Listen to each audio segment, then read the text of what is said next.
Que bom estarmos juntos mais uma vez para estudarmos a Palavra de Deus. Que bom ter a sua companhia. Seja bem-vindo.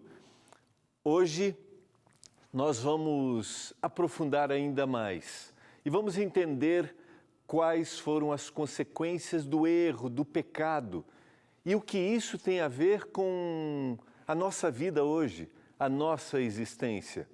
Mas é claro, a grande esperança que o Senhor nos oferece. Está no ar o programa Escola Bíblica.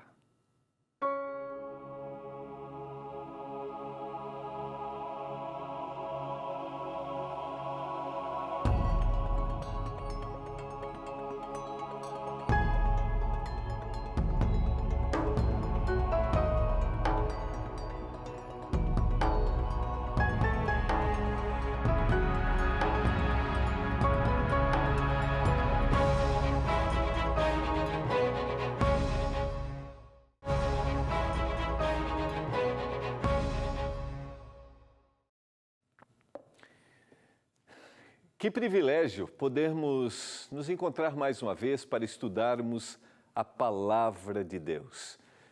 Como que você está? Tirou os dias aí de feriado? Como é que estão as coisas? Se ajeita aí, dá uma relaxada, tranquilizada, pega a sua Bíblia. Eu sei que alguns estão anotando os textos que a gente tem trabalhado aqui. Logo esses textos estarão disponíveis para você também, para você buscar. Lembrando que você pode ir no NT Play, também no YouTube do programa, e você pode assistir os programas anteriores. Você sabe que o grande objetivo da TV Novo Tempo é que as pessoas conheçam mais da Palavra de Deus. Logo, conhecendo a Palavra de Deus, a vida se enche de esperança, a vida passa a ter significado. E nós sempre procuramos, de todas as formas, transformar aquilo que a gente aprende aqui em estudos, em guias, a maioria deles em forma de revista. E eu tenho alguns deles aqui nas minhas mãos. Mas a Novo Tempo agora está preparando, quer lançar um novo estudo, uma nova forma de as pessoas olharem para a palavra, uma nova forma de estudarem a Palavra de Deus. Por isso, nós temos um setor, que é a Escola Bíblica, que trabalha intensamente nisso. E quem faz tudo isso acontecer? São os nossos anjos da esperança. Por isso, queria convidar você, a partir de segunda-feira, nós vamos lançar aqui um momento especial. Teremos anjos ao vivo todas as noites. É às 9h30, produção, só para... A partir das 9h30, depois da Escola Bíblica, nós vamos ter histórias de vidas que são transformadas através da palavra. Pessoas que solicitam o estudo, recebem o estudo gratuitamente, porque tudo é patrocinado pelos nossos anjos da esperança. E eu gostaria de convidar você para se programar a partir de segunda-feira para fazer uma doação única para esse novo estudo. Então, contamos com a sua ajuda. Isso será possível com a sua doação. Tem muita coisa nova, muita coisa bonita. A partir de segunda-feira você vai poder acompanhar. Então, vai se programando, tá bom? Eu quero estudar a Palavra de Deus mais uma vez com você. Antes, quero fazer uma oração. Às vezes, a gente tem assim, a pretensão humana de... A gente sempre quer fazer o melhor, a gente sempre procura fazer o melhor.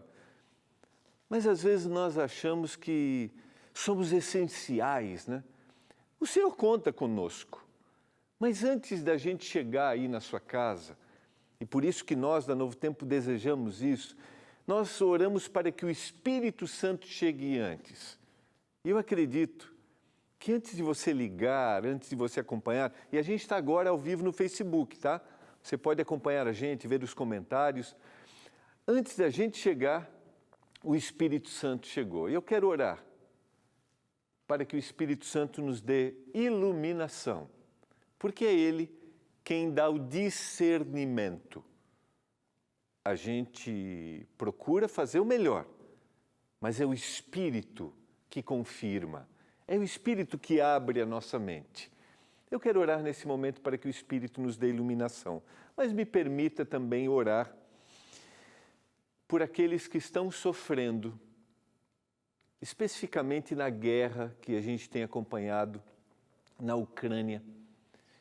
A gente tem guerras acontecendo em várias outras regiões do mundo, mas nós temos nos últimos 7 dias acompanhado intensamente. E a gente vê postagens de pessoas orando, de cristãos buscando a proteção e o poder de Deus. Deus está no controle de todas as coisas. Deus não deseja que determinadas coisas aconteçam, mas nada está fora do controle dele. E sempre que eu vejo uma notícia assim, eu penso, é mais um sinal de que o Senhor precisa voltar a essa terra. Eu quero orar para que o Senhor, para que as pessoas sejam tocadas e haja paz e o Evangelho alcance esses lugares também, tanto na Rússia quanto na Ucrânia, todos que estão envolvidos. Vamos orar? Pai do céu, eu oro para que o Senhor nos dê iluminação através do Espírito para estudarmos a Tua Palavra. Mas eu quero orar neste momento por aqueles que estão sofrendo por causa das guerras em alguma parte deste mundo. Mas especificamente eu oro pela região do leste europeu, Ucrânia, oro pela União Soviética. Pai, que o Senhor dirija, que o Senhor trabalhe para que haja paz nesses lugares, mas que a gente perceba, mais uma vez, que é um sinal de que o Senhor precisa voltar a essa terra para nós vivermos num mundo transformado. Alivia a dor e sofrimento. Consola aqueles que têm perdido seus queridos. Em nome de Jesus. Amém. Vamos mais uma vez para a nossa tela e a gente está trabalhando ao longo dessa temporada a lógica da existência humana, por que eu estou aqui, de onde eu vim, por que eu estou aqui, para onde eu vou. E também a gente tem feito semanalmente, a gente já trabalhou a origem, nossa origem, a queda, e agora nós vamos trabalhar um pouquinho as consequências da queda. Quais foram os efeitos da escolha errada? É importante que a gente entenda as consequências da queda para nós entendermos o grande plano da salvação. E o plano da salvação tem a ver com a nossa existência, com a nossa vida. A gente não foi abandonado, a gente não foi largado. O ser humano tinha liberdade, havia possibilidade do erro, mas dentro dessa possibilidade o Senhor proveu uma forma de resgatar o ser humano. Então vamos trabalhar um pouquinho as consequências da queda. A gente já começou, ontem a gente trabalhou, mas eu quero aprofundar um pouco mais. Eu queria que você visualizasse essa tela. Eu trabalhei um pouquinho, a questão da vontade e da possibilidade. A natureza antes do pecado revela que o ser humano, eles tinham possibilidade de errar, mas eles não tinham vontade para errar. E após o pecado, eles têm vontade, eles tinham vontade, ou eles têm vontade, logo, eles tinham possibilidade. E essa comparação é importante para a gente entender um pouco mais. Deixa eu conversar um pouquinho com você sobre isso.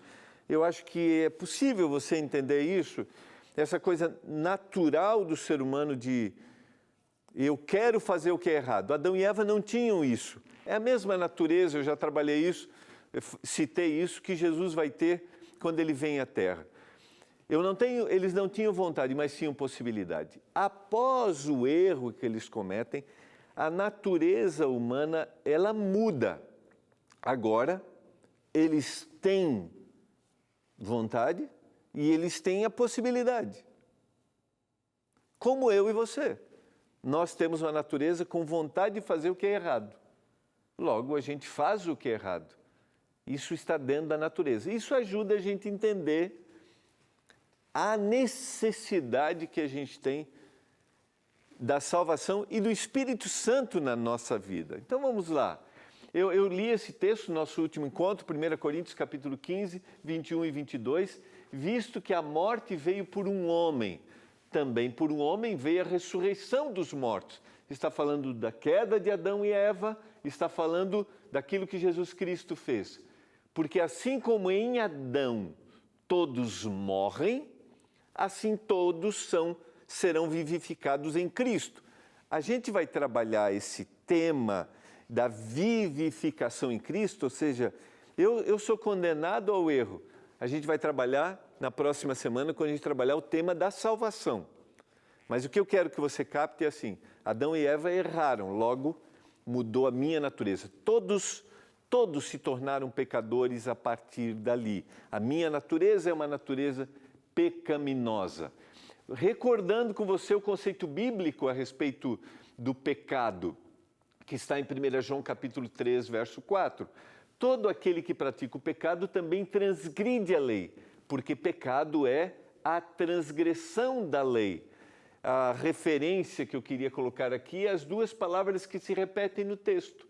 Aquele que transgride e transgressão. Essa palavra, originalmente, ela tem a ideia de sem lei, iniquidade. Essa palavra vai se repetir. Então, aquele que pratica o pecado, aquele que comete o pecado, é aquele que rejeita a lei, não quer a lei.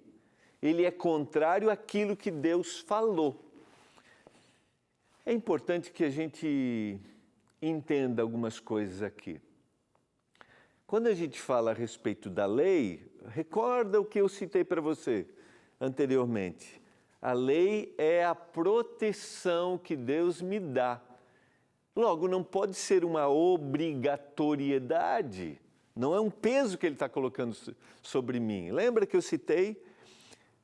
Eu sou o Senhor teu Deus, eu te tirei da terra do Egito, da casa da servidão. Quando eu transgrido, eu rejeito essa lei, eu me afasto dela. Logo, eu estou cometendo o pecado. Eu vou aprofundar mais isso após o nosso intervalo, tá bom? É bem rapidinho. E eu tenho a certeza de que quando a gente começa a entender isso, a gente entende muito mais o amor de Deus por nós.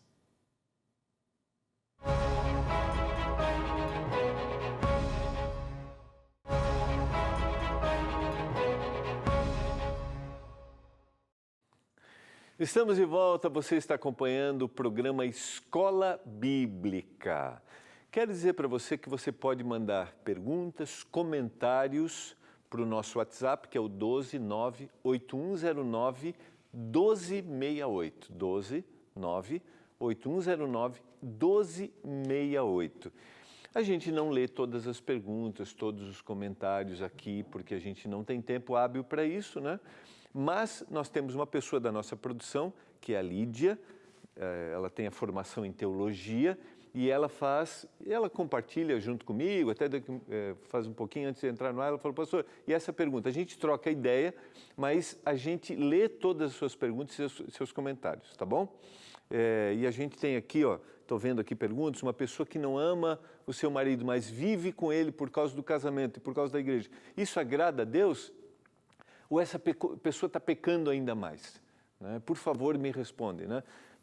A serpente no Éden era um animal que foi possuído, a serpente falava, já conversava com Eva.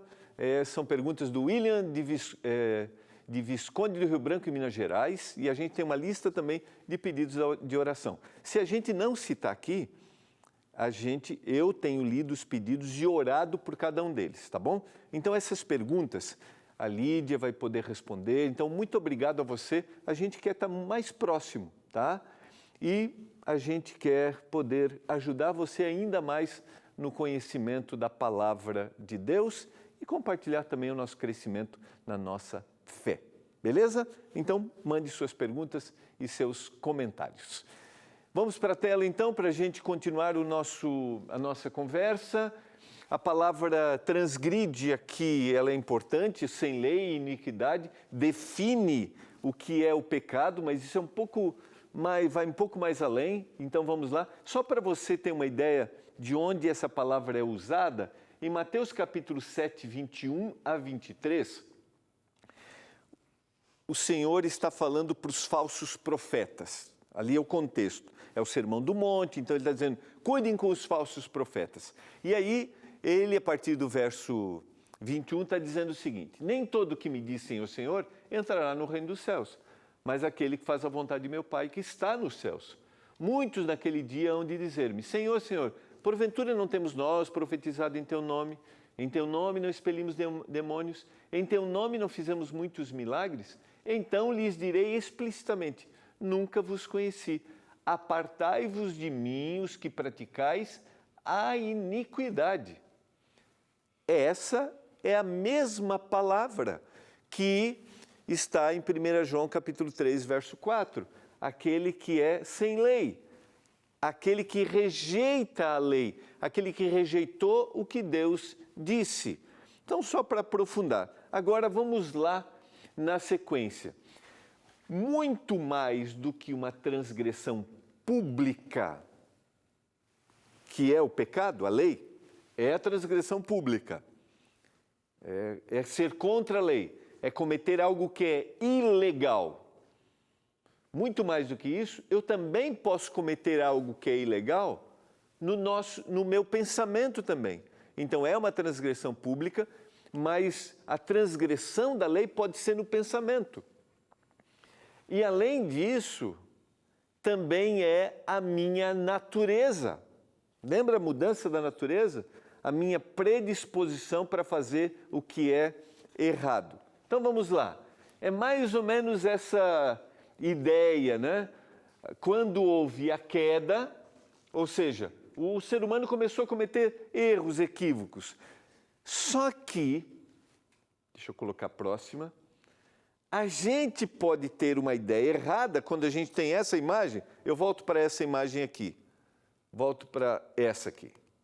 Aqui. Então, o homem errou, caiu, certo? Está no fundo do poço. Agora, para que ele mude, para que ele tenha o que a gente chama tecnicamente de redenção, de salvação, ele começa a se esforçar para que haja essa mudança. Só que essa visão pode ser uma visão equivocada. Porque eu, por mim mesmo, eu não consigo mudar. Eu, por mim mesmo, não consigo ter alteração. Então, eu estou no fundo do poço. Agora eu quero começar a mudar, então parece que eu tenho que subir, eu tenho que alcançar perfeição. Perfeição na Bíblia é amadurecimento.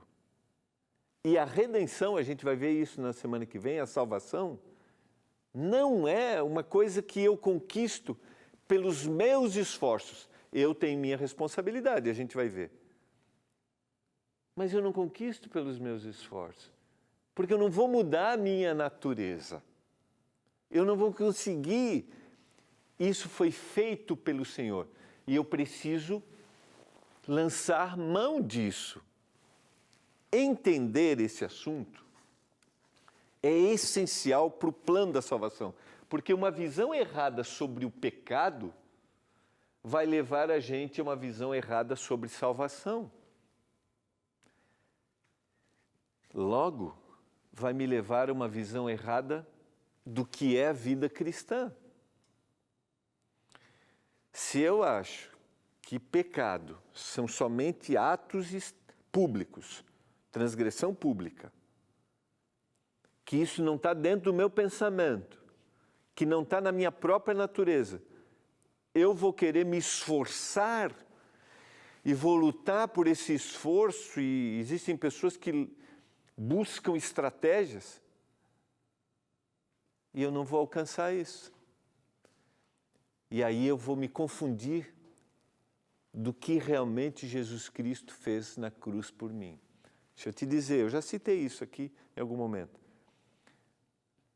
não significa que aquele que é de Jesus não tenha responsabilidades, a busca de estar perto de Deus, não é isso. Mas eu não consigo mudar minha natureza. Vamos lá, vamos entender isso um pouquinho mais. Vamos lá. Ouviste, pensando no pecado como pensamento, ouviste o que foi dito. Está lá no Sermão do Monte, Mateus capítulo 5, 27 e 28. Não adulterarás. Eu, porém, vos digo, qualquer que olhar para uma mulher com intenção impura no coração, já adulterou com ela. Essa palavra coração, dentro do contexto bíblico, ela pode ter vários sentidos, né? Neste caso, o que é a palavra intenção impura? Põe na tela aqui para mim, cheia de novo, por gentileza. Obrigado. Então vamos lá. É desejo. Essa palavra também é traduzida por cobiça. Lembra o que aconteceu com Adão e Eva lá no jardim? Eva, né, antes de tomar o fruto, ela desejou, ela buscou. Então, o indivíduo que olhou com intenção impura, que desejou e cobiçou aqui na sua mente, ele já cometeu pecado. Isso não se transformou necessariamente numa transgressão pública. Pode se transformar. Mas, essencialmente, se ele desejou de forma que cobiçou aqui, ele cometeu pecado. Por isso que a necessidade do Espírito, a gente vai ver isso na semana que vem, é essencial para a nossa transformação e para o controle da nossa natureza. Então, o pecado é a transgressão da lei de forma pública, mas também no pensamento, em nossa mente. Pecado, então, é muito mais do que uma série de ações isoladas. Pecado reflete o nosso pensamento. Eu quero parar aqui um pouquinho. Eu vou trabalhar o pecado como natureza a partir de amanhã. O pecado foi a consequência, agora como mudou a nossa natureza. Mas eu quero parar um pouquinho aqui. Porque talvez eu estou falando para você que ao ouvir sobre isso diz assim, pastor, e agora? Eu penso e cometi o pecado. É isso. Ver isso, entender isso, é reconhecer que eu não tenho forças em mim, eu preciso que o Senhor controle os meus pensamentos e os meus desejos. Estou falando para você, neste momento, que talvez tenha esses desejos equivocados, esses erros, esses pensamentos. Não deu para captar tudo que a gente propôs para você? Eu queria oferecer para você aqui, ó. Busque mais, peça gratuitamente agora. Peça gratuitamente a nossa revista Princípios. Aqui você vai entender mais esse assunto. Esse é o nosso material didático. A Escola Bíblica te oferece gratuitamente para você aprofundar. Manda uma mensagem agora para o 12 982 44 4449. Tá? Ou entra no nosso site, biblia.com.br, ou pode ligar amanhã por 12 21 27 31 21. Mas eu quero encher seu coração de esperança. O Senhor não nos deixa sozinhos. O Senhor não nos abandona. Você não está abandonado.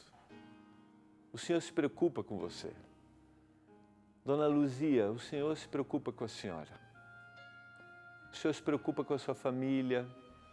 Por isso quero orar pelo seu irmão, Genevaldo. Eu quero orar pelo Denilson, viu, Denilson? Eu quero orar por você, por sua família, você que está aí no Rio Grande do Norte. Franci, quero orar por você e pelo John, seu esposo. Eu sei que ele tem as lutas, mas há libertação em Jesus. Eu quero orar por você que talvez se sinta pequeno, incapaz. Em Deus há transformação, porque o Senhor só precisa de um coração aberto para realizar milagres e transformações. Pai do céu, realiza o milagre que nós necessitamos, atua na nossa vida, abraça a todos os nossos telespectadores. No Senhor nós podemos Não há forças em nós, nossa natureza é pecaminosa, mas pelo poder do Espírito nós somos transformados. Por isso, eu oro por cada um agora, em nome de Jesus. Amém.